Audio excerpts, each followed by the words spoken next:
Ce matin, nous parlons donc de notre thème intitulé La délivrance. Aujourd'hui, nous sommes au 3e chapitre intitulé Les signes qui attestent que nous sommes délivrés. Les signes qui attestent que nous sommes délivrés. Dimanche dernier, on a parlé de l'importance de la délivrance. Il y a 2 dimanches, on a défini et vraiment analysé profondément ce que c'est que la délivrance. Aujourd'hui, donc, nous parlons des signes qui attestent que nous sommes délivrés. Parce qu'il faudrait bien que nous sachions si nous sommes délivrés ou non, n'est-ce pas? Les signes qui attestent que nous sommes délivrés sont premièrement le fait de vivre un changement intérieur qui se manifeste par la purification de notre cœur et par la transformation de notre nature charnelle. Donc, ça commence par là. Il faut que tu remarques dans ta vie qu'il y a un changement intérieur qui se manifeste en toi à travers la purification de ton cœur. Donc, ton cœur devient de plus en plus pur parce que en vivant, tu ne vois plus que ton cœur libère la négativité conformément à la parole de Dieu. Tu observes également, tu vois que ta nature charnelle est en train de changer. Cela veut dire ici le changement de caractère, le changement de comportement, le changement de langage, le changement de raisonnement, bref, tout ce qui nous amène à être connus par les autres. Tout ce qui amène les autres à nous connaître. Si on voit cela commencer à se transformer, à changer de manière positive, cela veut dire selon la volonté de Dieu, nous voyons notre caractère, notre comportement, notre langage, nos raisonnements, notre réflexion, nos opinions, tout commence à changer. Alors, on peut vraiment comprendre que nous sommes soit dans le processus de la délivrance, soit que nous sommes délivrés. Amen. Avant d'entrer dans la profondeur, pour vous donner des exemples concrets, on va d'abord lire, et pour vous donner, ces exemples concrets, nous allons d'abord lire Galates chapitre 5, versets 24 à 26, et nous allons lire également Ézéchiel chapitre 36 au verset 27 à 22, 26 à 27. Allons donc Galates, bien-aimés, Galates chapitre 5, je disais 24 à 26, que nous dit la parole de Dieu. Il est écrit, je cite, « Ceux qui sont en Christ Jésus ont crucifié la chair avec ses passions et ses désirs. Et si nous vivons par l'Esprit, marchons aussi par l'Esprit. » N'est-ce pas? Si nous vivons par l'Esprit, marchons également par l'Esprit. La Bible nous dit ici que ceux qui vivent en Jésus-Christ, ceux qui sont en Jésus-Christ, ils ont crucifié la chair et ses passions. Ils ont crucifié la chair et ses passions, ainsi que ses désirs. Donc, lorsque nous sommes délivrés, notre nature qui change, c'est cela la crucifixion de la chair. Amen. C'est cela la crucifixion de la chair. Notre nature qui est en train de changer. Notre cœur qui est en train de recevoir la pureté, de se transformer, de devenir pur. Notre comportement qui change, qui s'accorde à la volonté de Dieu. Notre caractère qui s'accorde à la volonté de Dieu. Notre langage qui s'accorde à la volonté de Dieu. Notre raisonnement qui s'accorde déjà à la volonté de Dieu. Donc, ici, notre chair, cela veut dire notre nature païenne, notre nature charnelle est en train d'être crucifiée. Crucifiée qui veut dire détruite. Amen. Quand on dit qu'on a crucifié la chair, on veut dire qu'on est en train de détruire le mauvais comportement, la mauvaise nature. Et lisons également Ézéchiel, comme je le disais tantôt. Vous êtes à la page, si vous êtes à la page, alors faites la lecture. Personne n'a cherché la référence. Bon, j'y vais, puisque apparemment, je suis toujours la seule qui lit ici. Et vous faites quoi? Vous êtes des écrivains qui ne font que écrire. Le livre d'Ézéchiel, oui, si tu as la page. Et c'est le chapitre 36. Le chapitre 36. Bon, j'y suis, donc je vais faire rapidement la lecture. Vous êtes à la page? Ok, si vous voulez donc faire la lecture, faites-la. Lisez.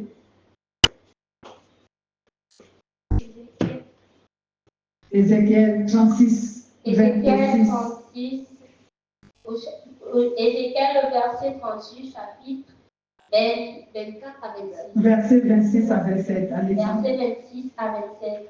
Je vous donnerai un cœur nouveau et je mettrai en vous un esprit nouveau. J'ôterai de votre corps le cœur de pierre et je vous donnerai un cœur de chair. Amen. Je mettrai mon esprit en vous et je ferai en sorte que vous suiviez mes ordonnances et vous observiez et pratiquiez mes lois. Amen. Gloire à Jésus. Jésus dit, je vous donnerai un cœur nouveau et je mettrai en vous un esprit nouveau. J'ôterai de votre chair, de votre poitrine, le cœur de pierre et le cœur de fer. Et je vous donnerai un cœur de chair. Je mettrai mon esprit en vous et je ferai que vous suiviez mes prescriptions et que vous observiez et pratiquiez mes commandements, mes ordonnances. Alléluia. Donc, lorsqu'on est délivré, bien-aimé, on observe les commandements de Dieu. Parce que notre cœur a été changé. Comme Jésus le dit ici, comme la parole de Dieu le dit. Moi, je dis Jésus, parce que quelqu'un me disait, quelqu'un me dira, à l'Ancien Testament, Jésus n'était pas encore, parce qu'il ne le considère pas comme Dieu. Mais moi, je considère que Jésus est Dieu et que même depuis le commencement, il l'est et il sera toujours. Donc ici, la parole de Jésus nous montre que Dieu change les cœurs lorsque l'on est délivré.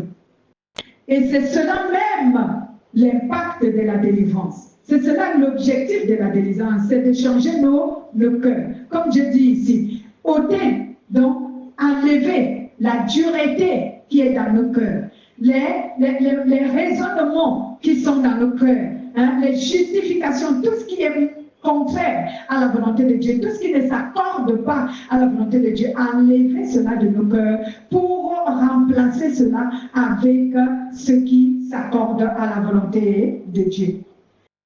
Dieu a dit une fois à Jérémie, je crois c'est le chapitre 1 au verset 8 et il y a également le verset 10. Il dit, voici que je te dis de ne rien craindre, parce qu'en toi j'ai placé un pouvoir de détruire et de construire, d'abattre et de relever. Donc, lorsque Dieu enlève, qu'est-ce que je veux par là dire? Pourquoi j'ai pris ce verset? C'est que lorsque Dieu te délivre, il ne laisse pas la place où était la négativité vide. Donc, là où était le péché, Dieu ne laisse pas cette place vide. Parce que s'il laisse ça vide, ce qui va remplacer encore, c'est encore un autre péché. Donc, quand Dieu te délivre d'un péché, il place, à la place où ce péché t'influençait, Dieu place à cette place-là une connaissance de sa volonté. Donc, un atout qui te permet de pratiquer la volonté de Dieu. Donc, il place en ce lieu-là quelque chose, une connaissance qui te rend saint. Amen. Voilà. Donc, Dieu ne laisse pas vide nos cœurs. lorsqu'il nous délivre du péché, il ne laisse pas nos cœurs vides. Il les remplace avec sa volonté. Parce qu'il faut toujours qu'il y ait quelque chose à cette place, afin que l'ennemi ne vienne pas encore s'établir à cette même place. Alléluia. Donc, voici donc pourquoi Dieu dit ici, j'enlèverai de vos poitrines les cœurs de Dieu, les cœurs de pierre et les cœurs de fer. On sait qu'un cœur qui est un cœur de pierre ou un cœur de fer, c'est un cœur qui n'est pas accessible à la volonté de Dieu. Donc Dieu dit, je vais enlever ça et je vais placer en vous une puissance qui rend votre cœur accessible. C'est pourquoi il a dit, je vous donnerai un cœur de chair. Un cœur de chair n'est pas symbolique à la chair qu'on appelle le péché, mais cela symbolise ici la douceur ou encore la disposition du cœur qui permet que nous recevons la volonté de Dieu et que nous l'acceptions dans notre cœur. Alléluia. C'est pour cela donc que la délivrance consiste au changement du cœur, comme j'ai dit dans notre analyse, au changement de la nature. Il change notre nature et il purifie notre cœur. Mais maintenant, quand on entre dans la profondeur des exemples pour comprendre comment cela se manifeste mécaniquement, quelles sont les astuces? Mécaniquement, comment cela se manifeste-t-il? Bien-aimés, donc comment pouvoir le savoir? C'est lorsque nous pouvons ressentir la crainte de Dieu manifestant dans notre cœur, c'est-à-dire ressentir le désir ardent, le désir de plaire à Dieu de plus en plus. Donc lorsqu'un chrétien, un être humain est délivré, pour le savoir, voici l'un des signes qui se manifestent au-dedans de lui.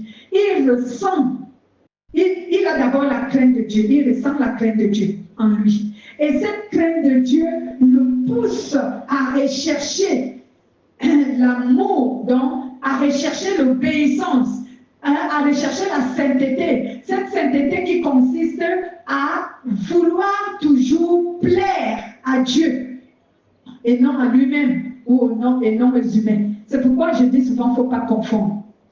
Il y a les chrétiens qui pensent qu'ils sont obéissants parce qu'ils veulent plaire au pasteur.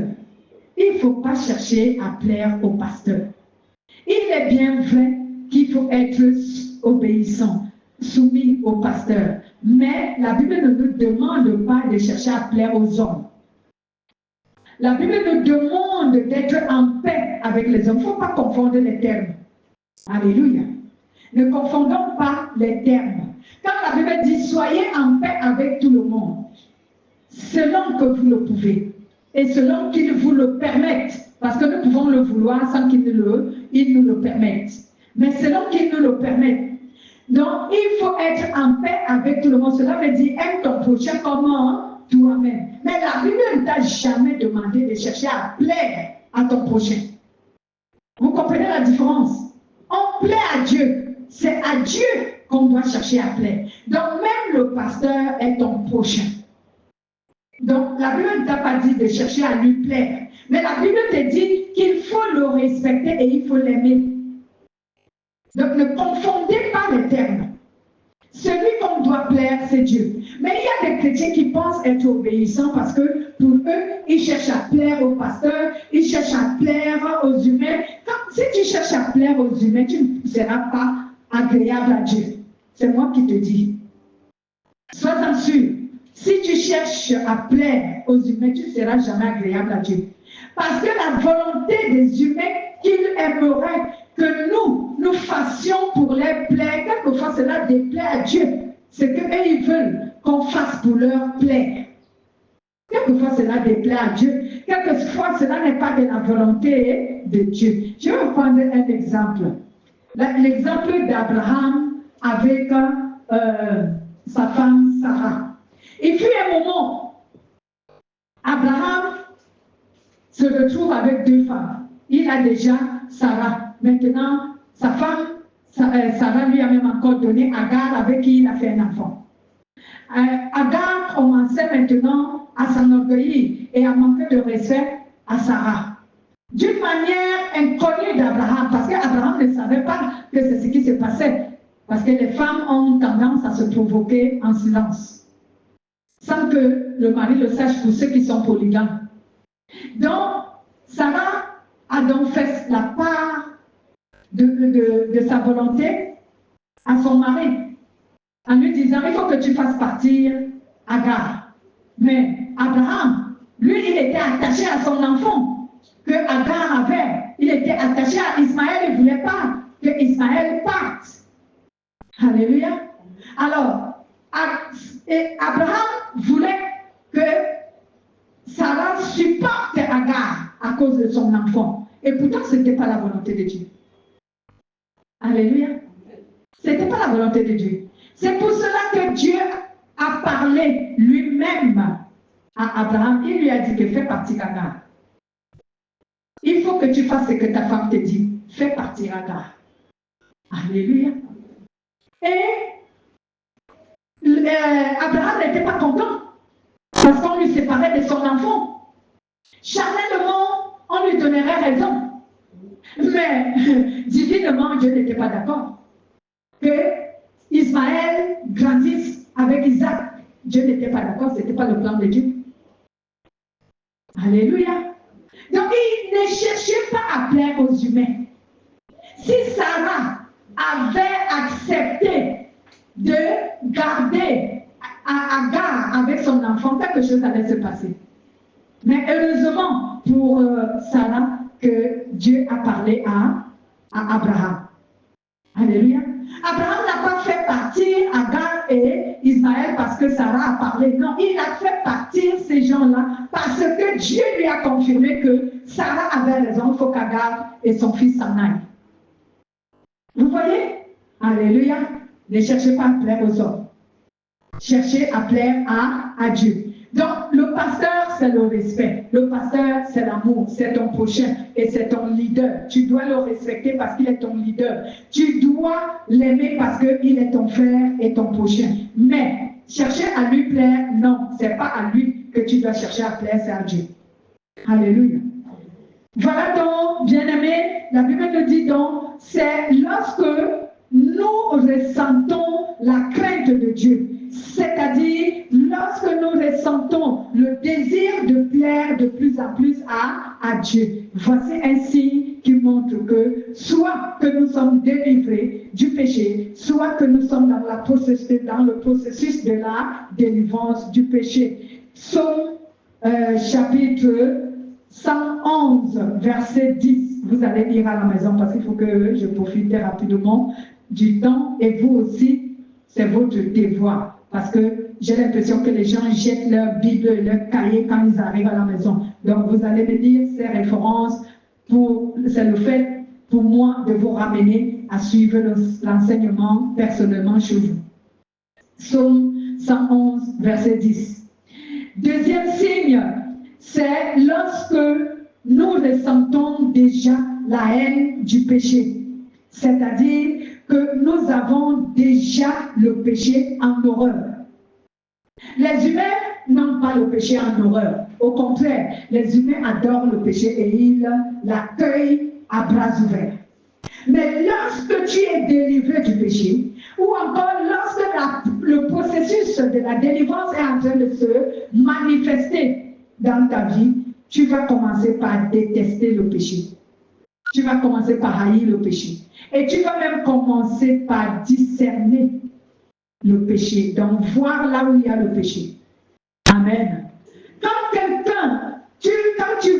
tu verras quelqu'un pratiquer le péché, tu seras dans le dégoût de voir ce qu'il est en train de faire. Lorsque toi-même, tu seras influencé par le péché, tu vas le fuir parce que tu as le dégoût.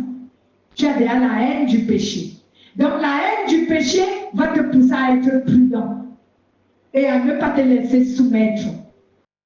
Alléluia. Voici les signes qui montrent que soit on est délivré du péché, soit on est sur ce processus de la délivrance du péché. Alléluia. Il y a aujourd'hui, je vais vous donner toujours certains exemples que le Saint-Esprit me donne. Il y a des chrétiens qui regardent n'importe quoi sur les réseaux sociaux. On prend l'exemple d'un chrétien qui regarde la pornographie. Est-ce que ce chrétien est délivré? Il n'est pas délivré. Il y a des chrétiens qui regardent les films amoureux. Est-ce que tu es délivré?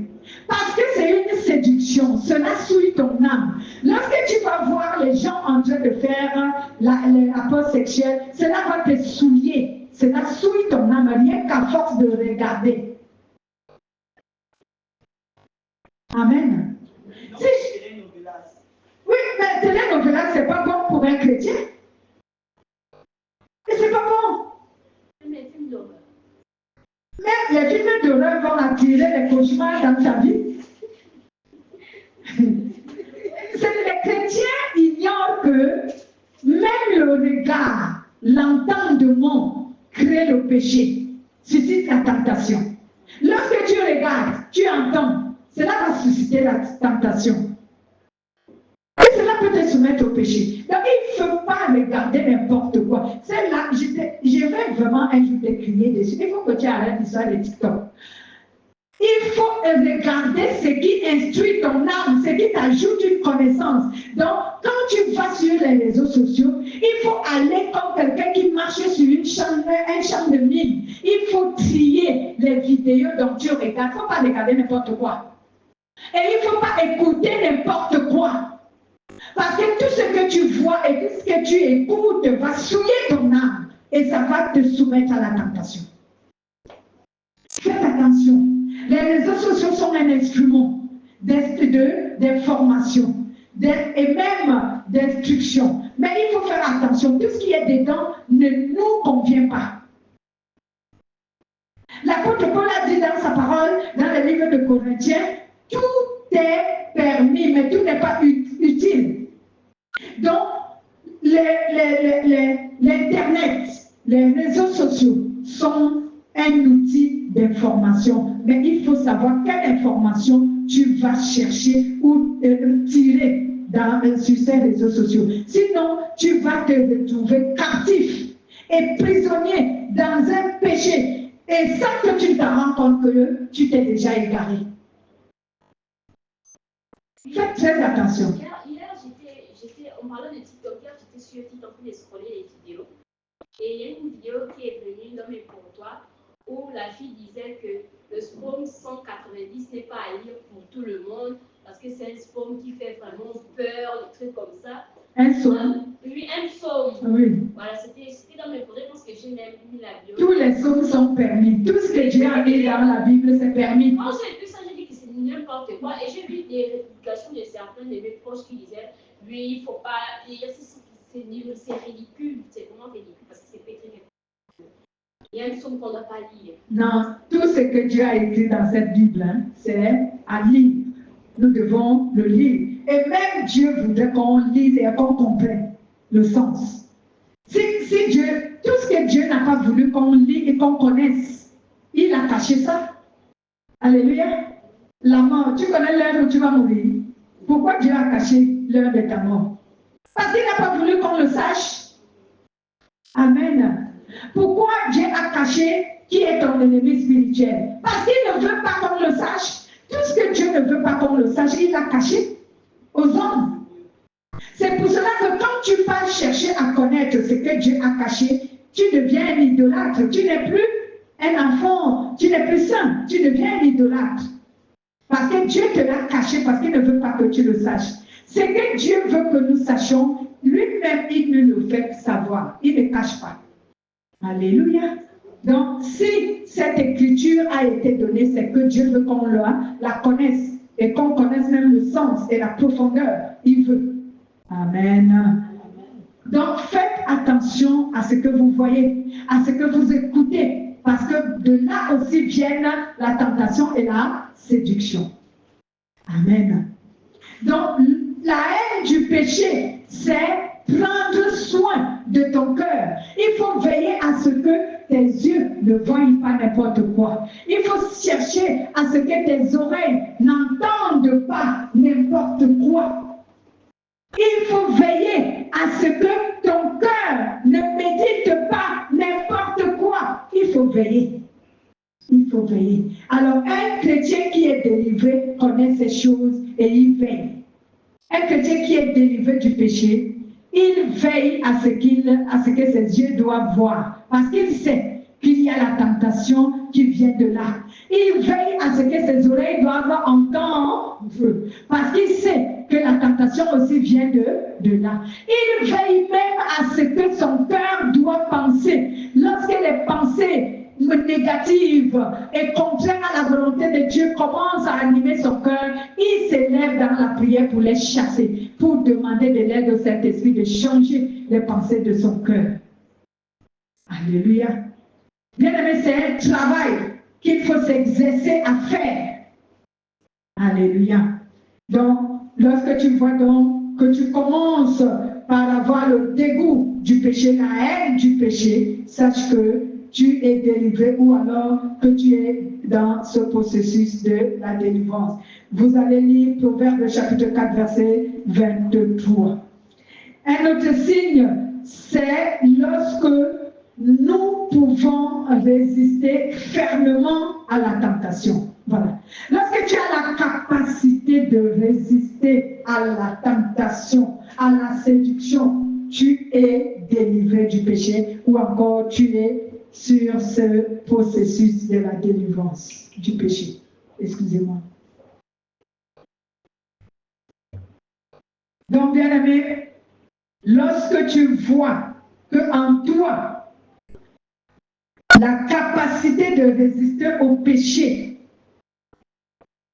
tu l'as et que tu manifestes cela, alors sache que tu es délivré du péché ou que tu es en train de suivre ce processus. Amen.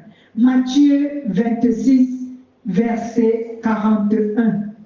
Matthieu 26, verset 41. Un autre signe,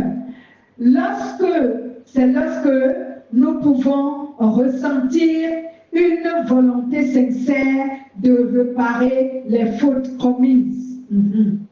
Lorsque nous ressentons dans notre cœur une volonté de réparer les fautes commises, c'est-à-dire être capable de confesser ses péchés aux autres, être capable de se dépouiller de ses secrets, être capable de se réconcilier avec celui dont vous étiez en dissension, être capable de s'aimer la paix, l'amour. Alors, si tu es le genre qui a cette capacité, bien-aimé, de réparer les dégâts que tu as causés, alors tu es quelqu'un qui est délivré. Il y a des gens qui ont causé des dégâts par leur péché dans leur propre vie et dans la vie des autres.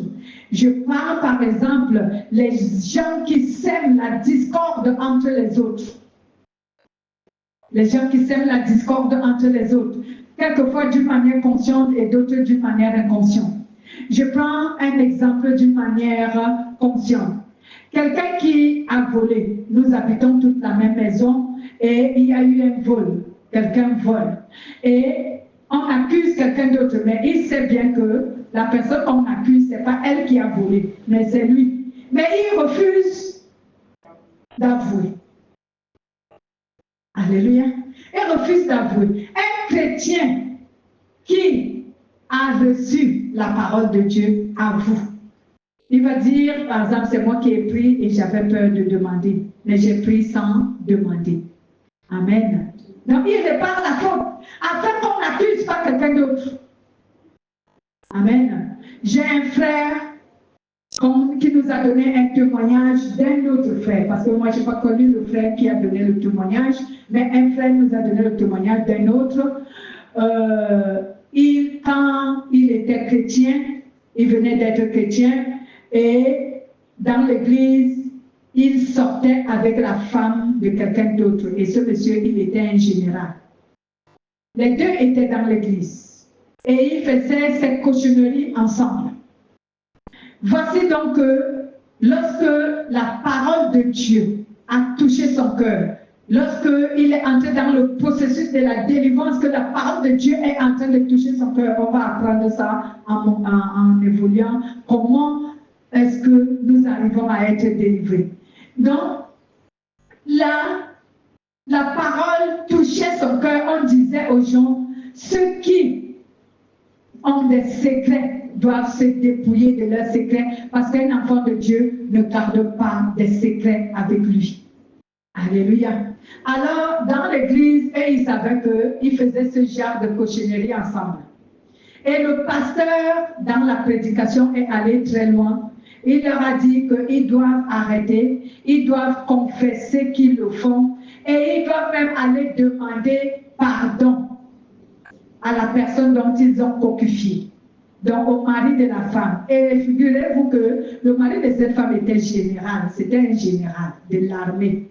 Donc, quand la parole sort, le gars, le frère dit à la dame que moi, j'arrête cette histoire et je vais demander pardon. Et toi et moi, il faut qu'on demande pardon à ton mari. La femme dit quoi? À mon mari? Et tu oublies que mon mari est un général? Tu veux qu'il nous fusille tous les deux? Le frère lui dit, si c'est mon temps de mourir, je vais mourir. Mais en mourant, je serai libre. Je vais aller dans le royaume de Dieu. Je ne veux pas mourir et avec ce péché. Alors, il a confessé le problème au pasteur. La femme était obligée maintenant de s'y soumettre. Elle ne voulait pas. Mais le frère a confessé le péché au pasteur. Le pasteur leur a conseillé qu'il faut qu'ils entrent dans un jeûne et prière, chacun de son côté, parce qu'ils ne doivent plus se rencontrer. Chacun de son côté. Et ils prient pour le même sujet, que le monsieur doit leur pardonner cette infidélité et qu'il n'arrive pas à entrer. Le frère a prié. La sœur aussi est restée, elle a prié. Ils ont pris rendez-vous avec le monsieur. Et le jour qu'ils l'ont vu, le monsieur a dit, croyait que le garçon là venait, que le frère venait l'évangéliser. C'est ce qu'il pensait. Il a dit au frère que tu viens me parler de Dieu. Pourquoi? Moi, j'ai tout ce que je veux dans ma vie. J'ai l'argent, j'ai une bonne position sociale, j'ai une famille avec des enfants. Qu'est-ce que j'ai? Moi, je n'ai pas besoin de Dieu. Vous avez besoin de Dieu pour avoir ce que moi, j'ai. Vous avez besoin de Dieu pour avoir une femme, les enfants, une maison, une voiture, l'argent, la position sociale et le travail. Le frère lui a dit que non, c'est pas pour ça que je viens te voir. Je viens te voir pour autre chose. Parce que, et ils ont mis, et c'était le cas, ils pensaient que le frère, en venant l'évangéliser, c'est un moyen de lui demander l'argent. Parce que c'est ce que la plupart des riches pensent, que lorsque nous allons les évangéliser, c'est parce que nous voulons qu'ils nous aident financièrement. C'est ce qu'ils pensent, souvent. Donc, le rendez-vous a eu lieu. Quand le monsieur a reçu le frère lui dit, moi, j'ai péché contre toi. Et il m'a été dit de venir te confesser ce que j'ai fait. Pour que je sois pardonné. Et c'est pour essayer aussi d'amener la sœur à te confesser son infidélité. Parce que si je ne parle pas, la sœur n'aura pas le courage de venir. Moi, je pouvais tout simplement demander pardon à Dieu et arrêter ça. C'est à elle de te confesser son infidélité parce que tu es son mari. Mais je suis venue à cause de ça. Donc là où tu vois, ta femme et moi, on s'est connus sexuellement pendant un certain temps. Et je regrette vraiment d'avoir fait cela parce que cela ne m'est pas permis en tant que chrétien. Je te demande pardon. Pardonne-moi. Pardonne-moi de l'avoir fait. Pardonne-moi d'avoir soumis ta femme à ce péché. Et la femme aussi a dit, oui, mon mari, je reconnais l'avoir fait, je te demande pardon. L'homme n'a rien dit, il est entré dans son bureau. Il est allé chercher l'arme. Il a cherché son arme. Fatigué, il ne l'a pas vue. Il a cherché son arme pendant un certain temps. Il n'a pas vu son arme. Il est revenu. Et il a dit à ce garçon, vous priez vraiment un vrai Dieu. Parce que quand j'entre là, c'était pour aller chercher mon arme. Et vous abattre tous les deux. Mais je ne trouve pas mon arme. Vous pouvez partir. Et il est parti. Mais ce Dieu n'a même pas abattu sa femme parce que quelque temps après, je ne sais pas si c'était 1, 2 ou 3 mois, il a retrouvé son arbre après. Mais il n'a pas retrouvé aussitôt. Alléluia. Vous voyez? Dieu les a protégés parce qu'ils ont réparé la faute qu'ils ont commise. Alléluia. Ils se sont dépouillés. La Bible nous le dit donc dans Jacques chapitre 5 au verset 16. Même Éphésiens nous dit que nous devons nous dépouiller. Éphésiens chapitre 4 nous le dit également que nous devons nous dépouiller des œuvres mortes. Cela veut dire que nous devons confesser les secrets. Un chrétien qui a les secrets, tu vas te retrouver en enfer. Tu vas te retrouver en enfer. Et il y a les chrétiens qui se consolent dans leurs secrets. Tout ce qu'ils font, c'est les confesser à Dieu. Quelquefois, oui, à Dieu, tout le monde a le courage de confesser les péchés à Dieu. Mais quand on leur dit confesse-les à un frère, c'est négatif. Ils ne peuvent pas. Confesse-les au pasteur. Alors là, non. On ne peut pas. À Dieu, on est tous les deux. À Dieu, je peux dire ça à Dieu. Non. Si tu le dis à Dieu, ce n'est pas suffisant. Parce que devant Satan, tu as encore un secret. Qui le sait? Il n'y a que Dieu. Personne ne le sait. Donc je disais, Éphésiens chapitre 4, vous pouvez lire jusqu'au verset 17 jusqu'au verset 24. Alléluia. Donc personne ne sait si ce n'est que Dieu qui sait. Personne ne le sait. Donc tu n'es pas encore dégagé de l'emprise de ce secret. Mais si quelqu'un d'autre le sait déjà, tu es dégagé de l'emprise de ce péché. C'est pour cela que la Bible nous dit dans Jacques chapitre 5 au verset 16, confessez vos péchés les uns les autres. Mais vous qui êtes là, qui gardez vos péchés, vous vous enroulez là-dedans avec Dieu, dans le secret, au lieu de dire à quelqu'un d'autre, vous avez peur. Non. Si je dis, il va aller le rapporter. Mais tant pis, s'il veut rapporter, il n'a qu'à rapporter. Alléluia. Toi, tu es déjà libéré parce que tu as confessé. Tu n'es plus prisonnier de ce secret. Satan même ne peut plus t'accuser. Tu vas lui dire que moi, j'ai déjà confessé. Il y a une personne qui sait ce que j'ai fait, je lui ai dit. Et la Bible nous dit de le dire afin que nous prions ensemble pour demander pardon à Dieu. Donc, j'ai un secret. Je viens et je le rapporte à ma soeur, à mon frère. Et ma soeur et moi, on organise la prière de repentance pour implorer Dieu de me pardonner ce péché. Maintenant, si mon frère est malsain, qu'il va le rapporter comme une critique, alors c'est lui qui sera dans le péché maintenant. Dieu va lui demander pourquoi ta soeur est venue se confier à toi pour que vous priez ensemble. Maintenant, toi, tu rapportes son secret comme une critique. Attention, s'il rapporte cela comme un témoignage, ce n'est pas un péché. Il ne pêche pas. Mais s'il le rapporte comme une critique, à ce moment, il pêche. C'est pour cela que je vous ai dit que l'intention de nos cœurs compte devant Dieu lorsque nous faisons quelque chose. Si je me mets à utiliser ton secret comme un témoignage pour encourager les autres aussi à sortir de leur secret, à ce moment, je ne pêche pas. Mais si je m'en sers comme un moyen de critique pour dire aux autres combien toi tu es dans le péché, à ce moment, je pêche. Alléluia. Faites donc attention. Amen.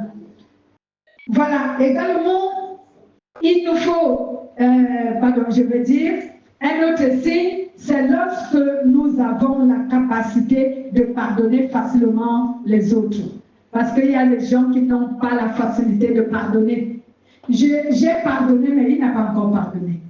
J'ai pardonné, il n'a pas encore pardonné. Mais tu vas savoir que la personne n'a pas encore pardonné selon les paroles qui sortent de sa bouche vis-à-vis de la situation qui s'est produite, vis-à-vis de ce qu'il oppose à son frère, à sa soeur, à sa femme, à son parent, à son père ou à sa mère, je ne sais pas avec qui on est souvent, on est en dissension ou qu'on est en inimitié.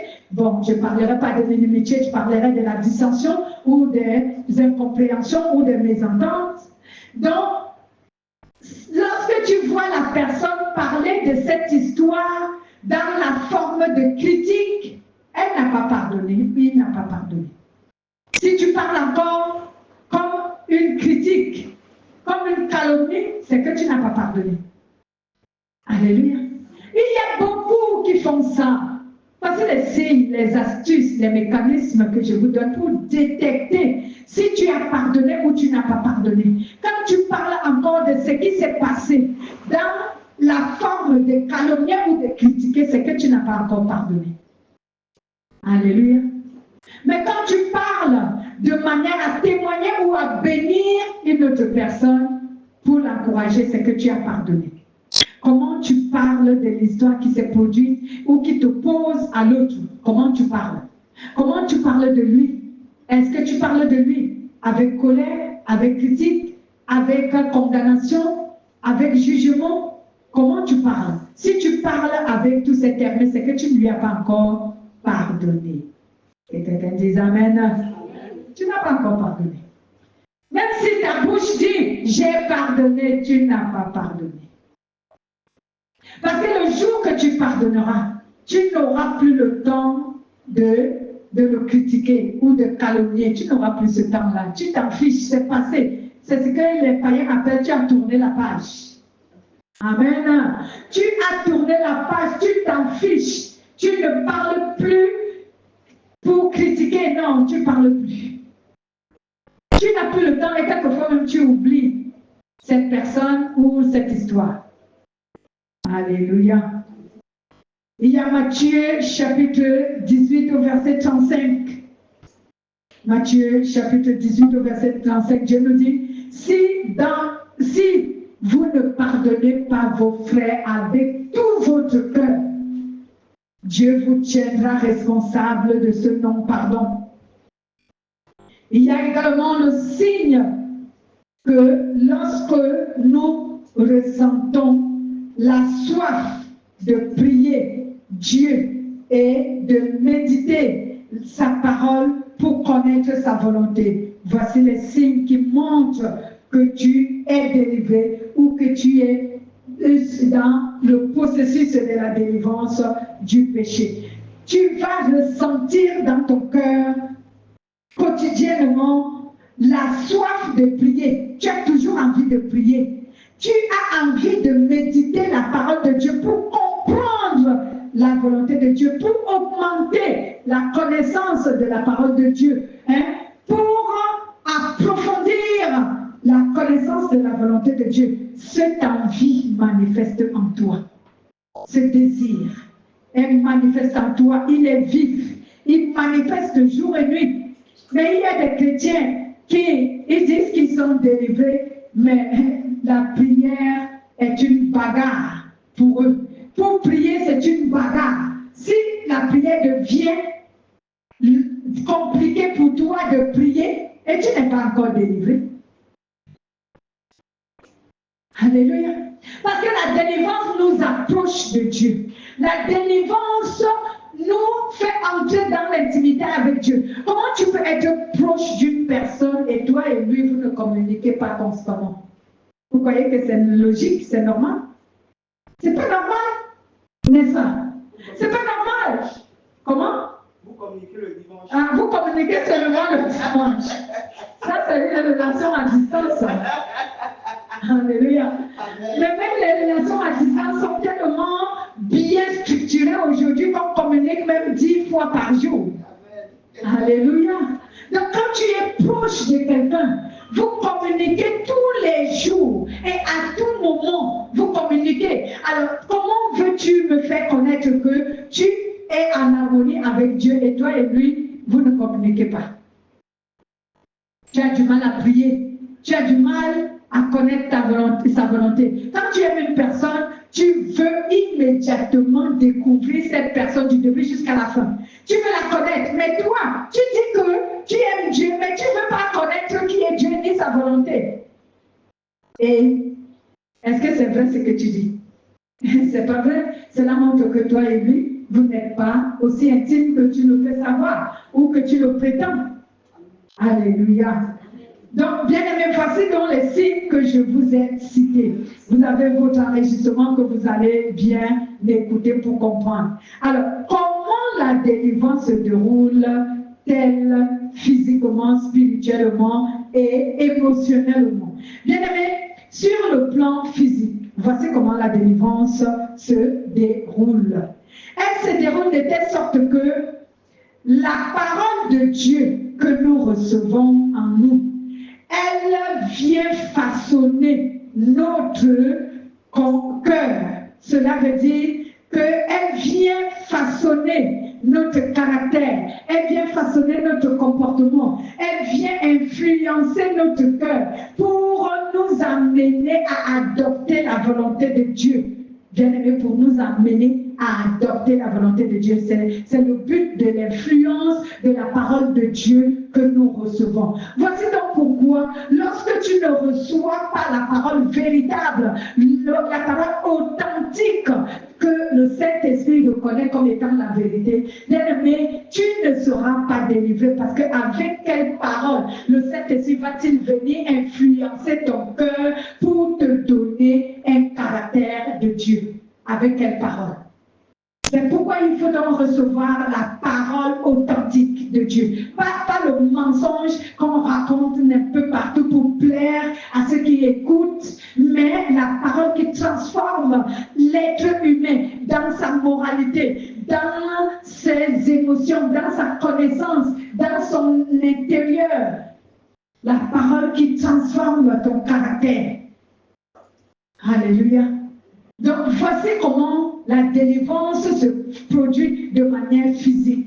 Si tu ne reçois pas la parole véritable, bien aimé, tu n'auras pas la délivrance, ni celle qui est physique, ni celle qui est spirituelle, ni celle qui est émotionnelle. Parce que la délivrance commence par la délivrance physique.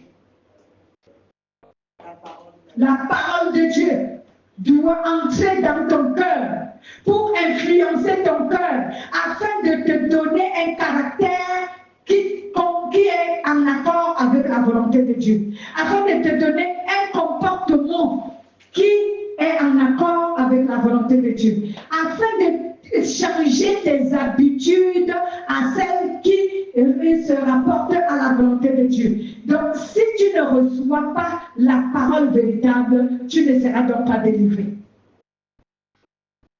Amen. Parce qu'on parle de la délivrance physique, on se dit que c'est le fait de chasser les démons. Non, non, non, non, non, non, non. Ce n'est pas le fait de chasser les démons qui est la délivrance physique. Et déjà, je vais vous faire, on va le comprendre sur la délivrance de manière qui s'effectue de manière spirituelle.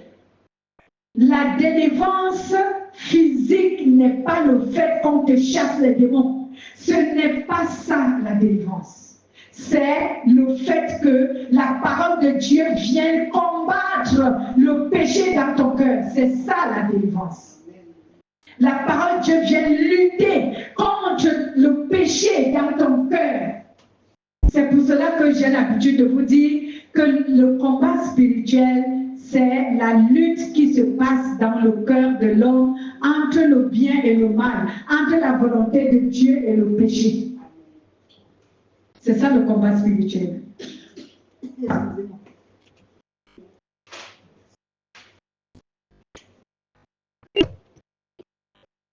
Donc, bien aimé, si tu entends délivrance physique, ne te dis pas que parce qu'on m'a chassé un démon. Non, la délivrance physique, c'est même ce que nous sommes en train de faire aujourd'hui. Nous sommes en train d'écouter la parole de Dieu qui va pénétrer nos cœurs pour aller lutter contre le péché qui se réfère à cette parole. Amen. Comme ça, la parole de Dieu va aller détecter le péché dont la parole de Dieu a fait allusion aujourd'hui. Et elle va commencer à détruire ce péché dans notre cœur. C'est pour ça qu'on dit, elle façonne, elle circoncit le cœur. Amen. Alléluia.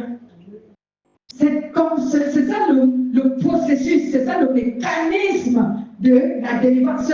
La délivrance physique ne se passe pas autrement. L'imposition des mains n'est pas une délivrance physique. Là où on te pose les mains, on te bascule, tu tombes, tu te relèves, le démon parle, je ne sais ce qu'il parle. Même Jésus menaçait les démons. Jésus disait aux démons, tu ne parles pas, tu te tais et tu sors au nom de Jésus. C'est tout. Aujourd'hui, on fait parler les démons et on dit qu'on est en train de faire une délivrance. Quelle délivrance? C'est un théâtre. La Bible déclare que Jésus ordonnait aux démons de se taire et de sortir. Qui t'a dit que délivrer, hein, c'est dialoguer avec un démon? Comment tu es censé être un serviteur de Dieu et tu dialogues avec Satan? Tu as besoin de savoir quoi de ce qu'il a fait. Alléluia. Il faut que le démon te raconte pourquoi il est là, quand est-ce qu'il est là, qui l'a amené là. Ça, c'est quelle histoire? Vous voyez, ce sont là les doctrines des démons qui ont été instaurées dans les églises pour tromper les gens. Jésus n'a pas dialogué avec les démons. Quand un démon voulait parler, Jésus lui disait, tu te tais et tu sors. Alléluia. Qu'est-ce que nous on fait aujourd'hui? On veut faire parler les démons. Continuez à faire parler les démons, vous allez voir. Vous serez toujours en train d'adorer Satan sans vous en rendre compte. Donc, pas question, bien-aimé, que tu te laisses embobiner dans cette doctrine des démons, cette doctrine satanique. Aujourd'hui, toi et moi, on est en train de suivre un processus de la délivrance. On est en train de suivre la parole qui va pénétrer notre cœur jusqu'à aller combattre le péché qui s'y trouve. Amen. Alléluia. Afin que le Saint-Esprit nous donne la domination sur ce péché et que celui-ci sorte de notre cœur pour toujours. Amen. Alléluia. Amen. Amen. C'est pour cela que Romains chapitre 2, verset 25 nous parle jusqu'au verset 29. Nous allons quand même lire Romains, le livre de Romains.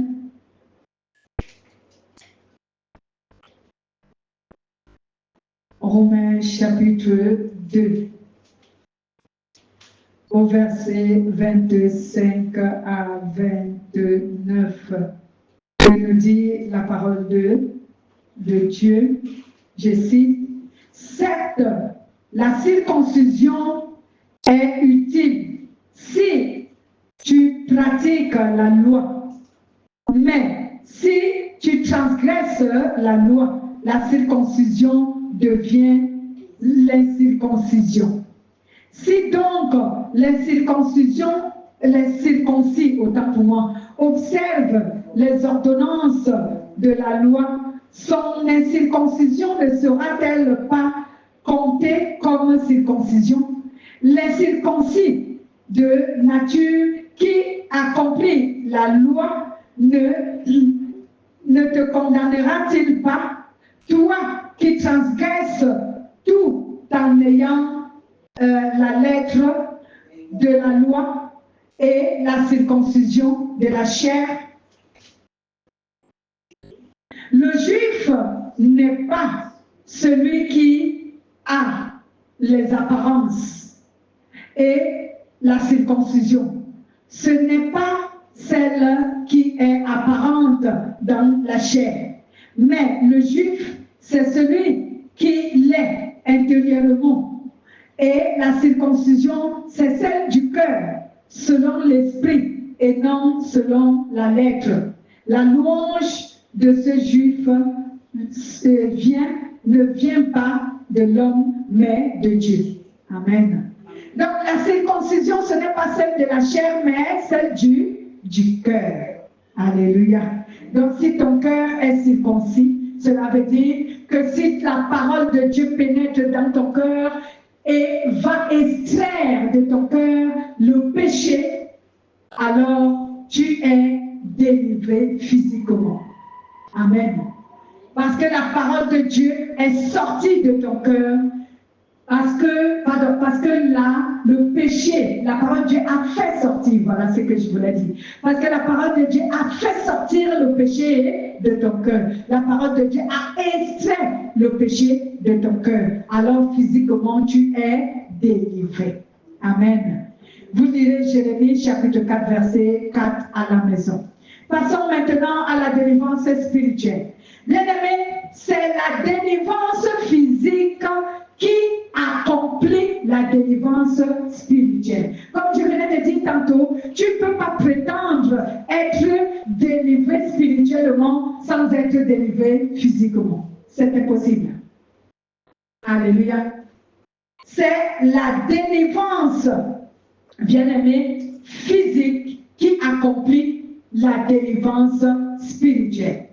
Donc, comment la délivrance spirituelle se déroule-t-elle, bien-aimé? Elle se déroule de telle sorte qu'elle dispose la puissance de Dieu en notre faveur pour nous protéger des malfaiteurs spirituels et de leur pouvoir et de nous délivrer de leurs œuvres faites contre nous. Alors, si la délivrance spirituelle doit se produire, il faut que la parole que tu as reçue et qui a constitué, qui a composé, qui a œuvré pour ta délivrance physique, cette parole-là loge dans ton esprit.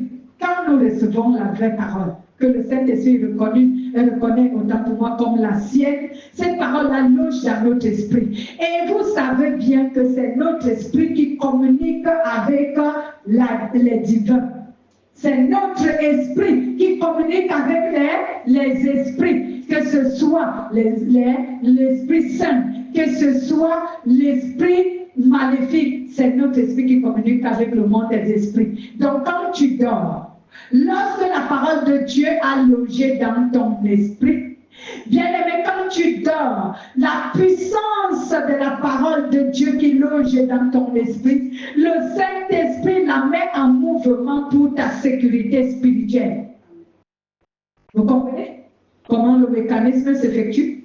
Le Saint-Esprit émet cette parole pour ta sécurité spirituelle. Au point où vous voyez souvent que lorsque tu es attaqué spirituellement dans ton sommeil, tu es capable de prononcer ou de confesser ou de réciter un verset biblique que tu as mémorisé. Et lorsque tu es attaqué dans le monde spirituel, tu peux te rappeler d'un enseignement que tu as eu et qui te donne l'orientation de manière spirituelle, comment te conduire, ce qu'il faut dire, comment répondre à ce que tu vois devant toi.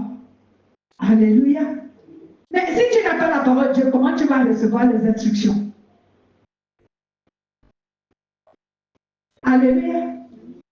Comment tu vas les recevoir? D'abord, comment tu vas réciter un verset biblique si tu ne l'as pas retenu? Tu ne peux pas. Alléluia.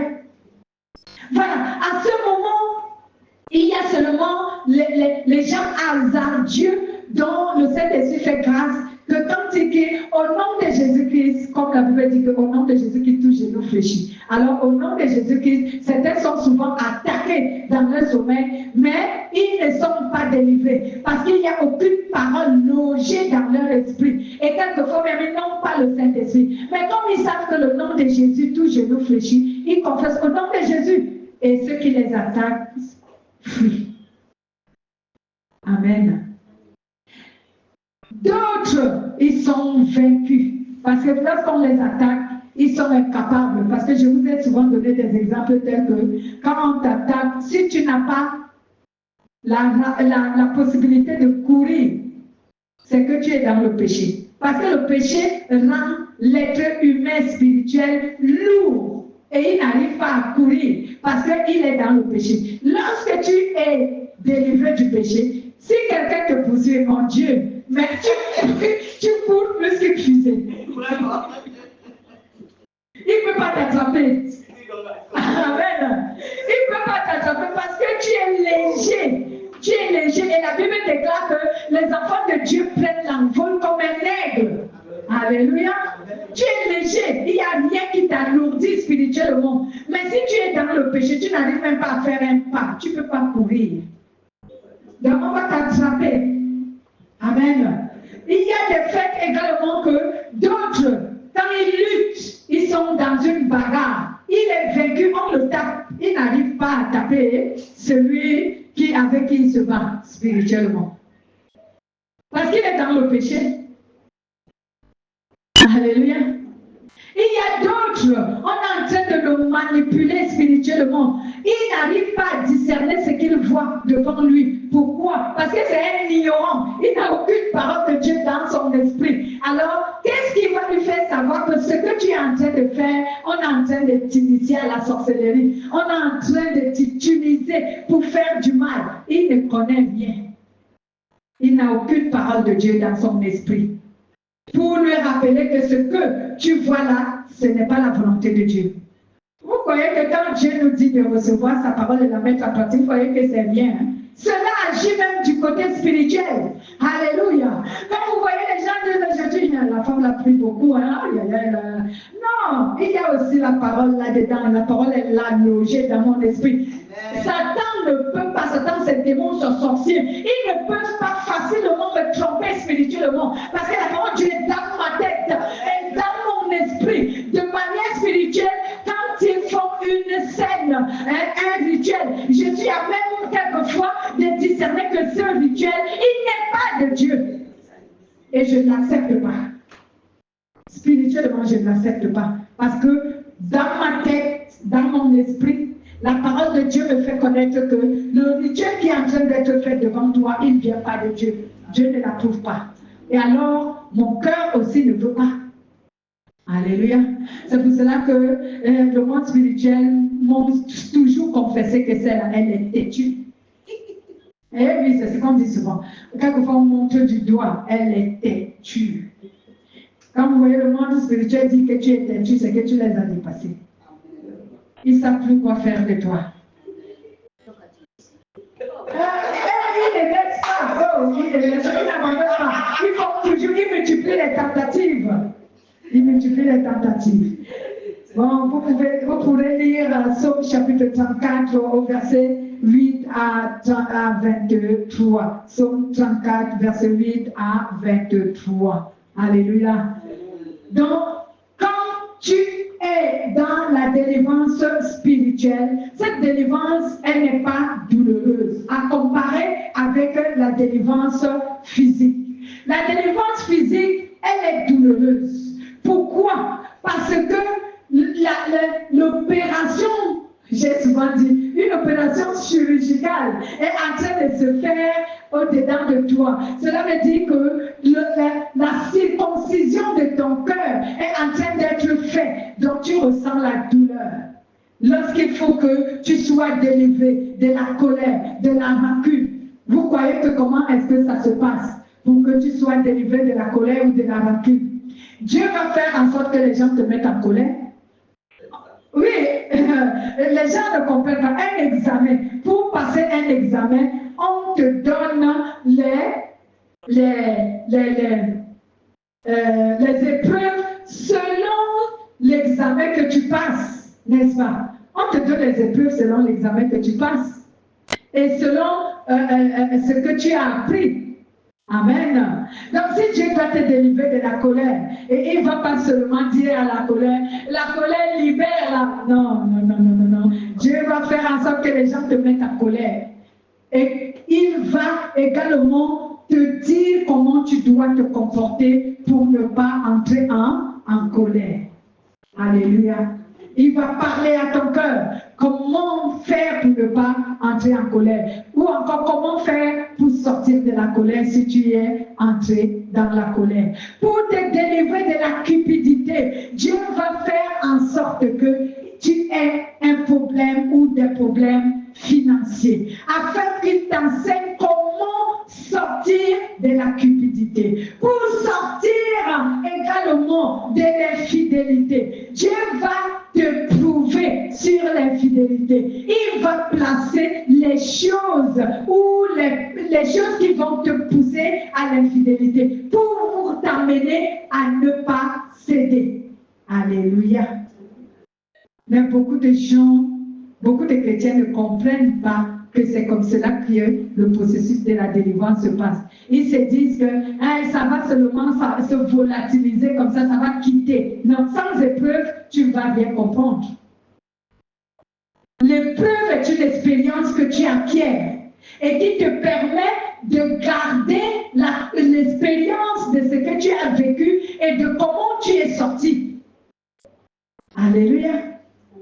Si on ne te soumet pas, par exemple, à la colère, comment tu sauras ne pas entrer en colère? Ou comment tu sauras sortir de la colère si on ne te soumet pas à la colère? Tu ne peux pas.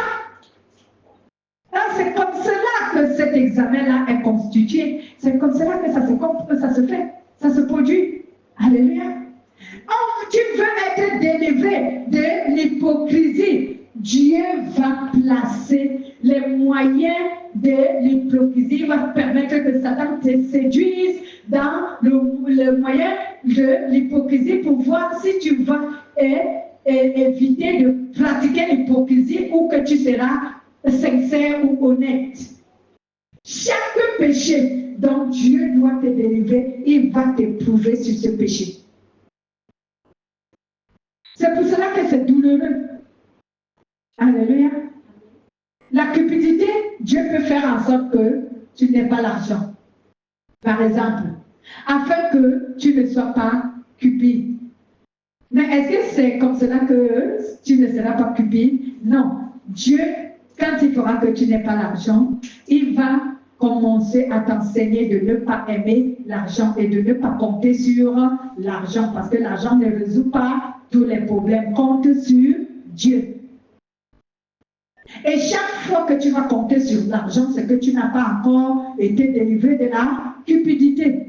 Chaque fois que tu vas aimer ton argent plus que Dieu, on prend l'exemple des gens qui étaient au temple et qui donnaient l'offrande. La femme qui avait donné son dernier centime qu'il avait et les autres avaient beaucoup d'argent, ils donnaient en se glorifiant qu'ils ont beaucoup donné. Et Jésus a dit, la seule personne qui a beaucoup donné, c'est cette femme qui avait qu'une seule pièce. Pourquoi? Parce qu'elle a su donner une seule pièce et rester sans rien.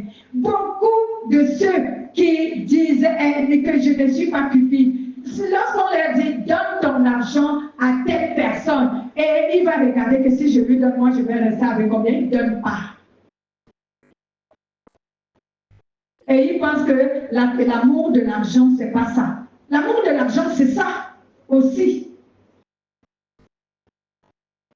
Alléluia. C'est ça aussi l'amour de l'argent. C'est ça aussi la cupidité. Lorsque tu regardes que si je donne, est-ce que j'aurai encore? Non, il faut que j'aie beaucoup pour donner. Tu n'auras jamais beaucoup pour donner. Et moi, je vous dis la vérité. Dieu nous dit que si tu n'es pas fidèle sur peu de choses, tu ne seras même pas fidèle lorsqu'on tu auras beaucoup. La fidélité commence sur peu de choses. Donc, si tu regardes que si je donne là maintenant, moi, je n'aurai plus rien. C'est moi qui vais rester dans mes problèmes. Donc, je ne donne pas. Quand j'aurai beaucoup, je donnerai. Tu n'auras jamais beaucoup pour donner. Tu n'auras pas. Parce que pour le peu, tu n'as pas été fidèle. C'est pour cela que Jésus a dit, si tu as 2 tuniques, donne une tunique à l'autre. Alléluia. Donc, bien aimé, la délivrance spirituelle n'est pas douloureuse comme la délivrance physique.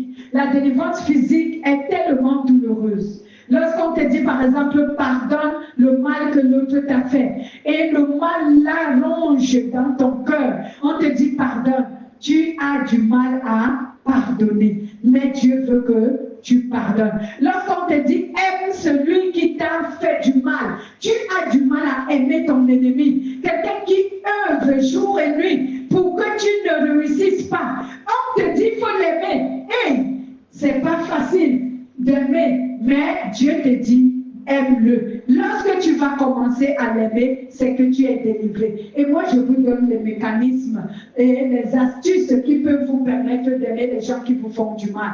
Il faut tout simplement mettre dans ta tête que ce qu'il est en train de faire, il va récolter les fruits de ce qu'il est en train de faire. Donc, ça ne vaut pas la peine de le détester parce que chaque acte a un salaire. Chaque œuvre a un salaire. Chaque chose que nous faisons produit les fruits. Alors, je m'en fiche. S'il me fait du mal, il va récolter les fruits du mal qu'il est en train de faire. Moi, c'est comme ça que je raisonne. Et ça fait en sorte que je peux te pardonner parce que je sais que tu vas subir ce que tu m'as fait. Tu vas récolter le mal que tu m'as fait. Alors, pourquoi encore te détester si tu auras un salaire? Pourquoi m'emprisonner dans le non-pardon? Moi, je te pardonne. Premièrement, je te pardonne parce que je sais que tu vas subir ce que tu as fait, ce que tu m'as fait, tu vas le récolter. Et je te pardonne parce que je ne veux pas aller en enfer. Parce que si je te pardonne, moi aussi je veux. Si je ne te pardonne pas, je ne veux pas avoir la vie éternelle. Donc je ne veux pas perdre cette vie pour toi. Parce que je ne veux pas te pardonner. Non, moi je vais te pardonner pour cela. Moi c'est pour toutes ces raisons que je pardonne.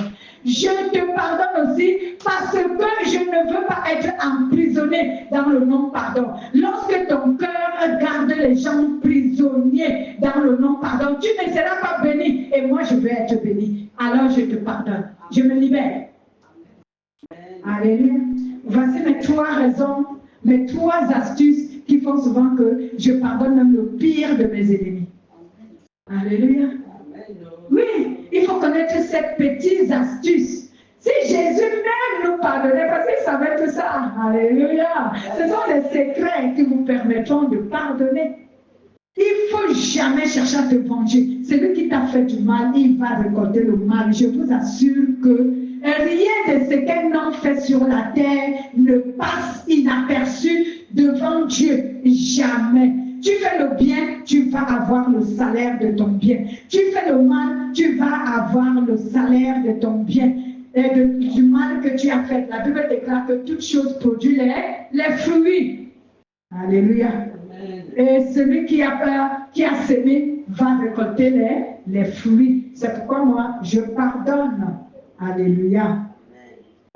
Maintenant, sur le plan émotionnel, bien-aimé, la délivrance se produit de telle sorte que Dieu manifeste, comme tu as déjà la délivrance physique, tu as la délivrance spirituelle, émotionnellement, bien-aimé, Dieu place la puissance de la parole manifestant dans ton cœur pour ne pas que tu sois ici vulnérable aux attaques émotionnelles. Parce qu'il y a les attaques émotionnelles qui introduisent aussi les chrétiens au péché. Les attaques émotionnelles. Cela veut dire ton cœur est soufflé de mauvaises pensées. Tu as les mauvaises pensées, les pensées qui souillent, les pensées qui induisent au péché, les pensées, par exemple, de médisance, les pensées d'infidélité, les pensées de cupidité, les pensées de haine, les pensées de jalousie, les pensées de destruction. Donc, ce sont des attaques émotionnelles. Amen. Des attaques émotionnelles. Donc, lorsque tu es délivré physiquement du péché, la délivrance physique protège ton cœur des émotions négatives, afin que tu ne sois pas influençable facilement. C'est pourquoi on a parlé, lorsqu'on parlait de la délivrance physique, que lorsque tu es délivré du péché, par exemple, le péché qui influence ton cœur dans la pensée, tu vas le refouler. Tu vas le refouler en faisant quoi? En priant, en implorant le Saint-Esprit pour qu'il sorte de ton cœur cette pensée, en priant le Saint-Esprit pour qu'il éloigne de ton cœur cette pensée, en priant le Saint-Esprit pour qu'il protège ton cœur des mauvaises pensées. Et comme j'ai dit en amont, pour ne pas nourrir ton être avec les choses qui te soumettent au péché, évite d'entendre n'importe quoi, évite de voir n'importe quoi, évite d'écouter n'importe quoi, évite les choses que tu sais qu'ils sont manifestés avec l'objectif de te soumettre au péché. Il faut éviter. Alléluia. Il faut éviter. J'ai parlé des réseaux sociaux.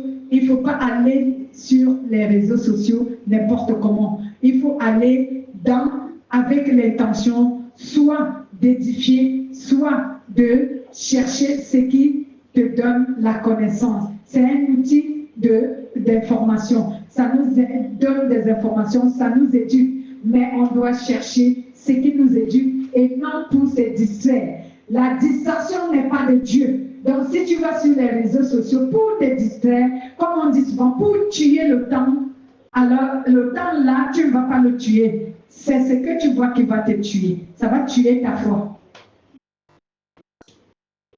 Alléluia. Ce que tu vois, ce que tu entends va tuer ta foi.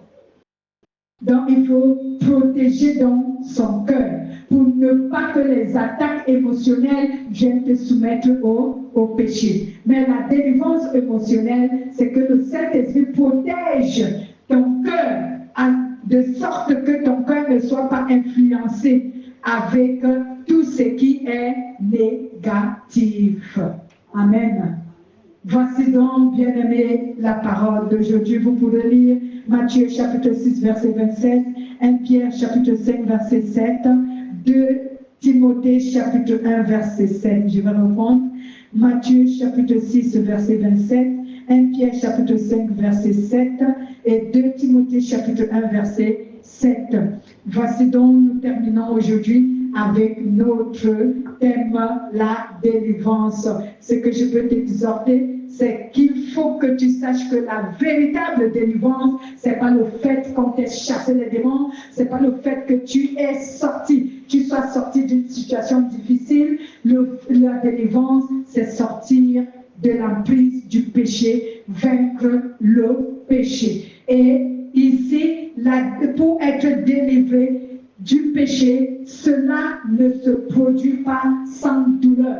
Si on te dit que tu es délivré et que tu n'as subi aucune douleur, c'est qu'on t'a menti. La délivrance contre le péché suscite la douleur, et une douleur atroce, une douleur vraiment profonde. Alléluia. Pourquoi? Parce que c'est la circoncision de ton cœur qui est souvent faite.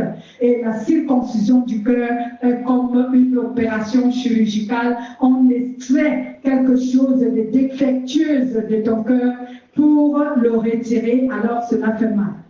Alléluia. Le péché a été enraciné dans le cœur de l'être humain. Et pour retirer le péché de l'être humain, on ressent la douleur. Amen. Voilà, c'était cela notre enseignement. Nous rendons toute la gloire à Dieu, notre Père.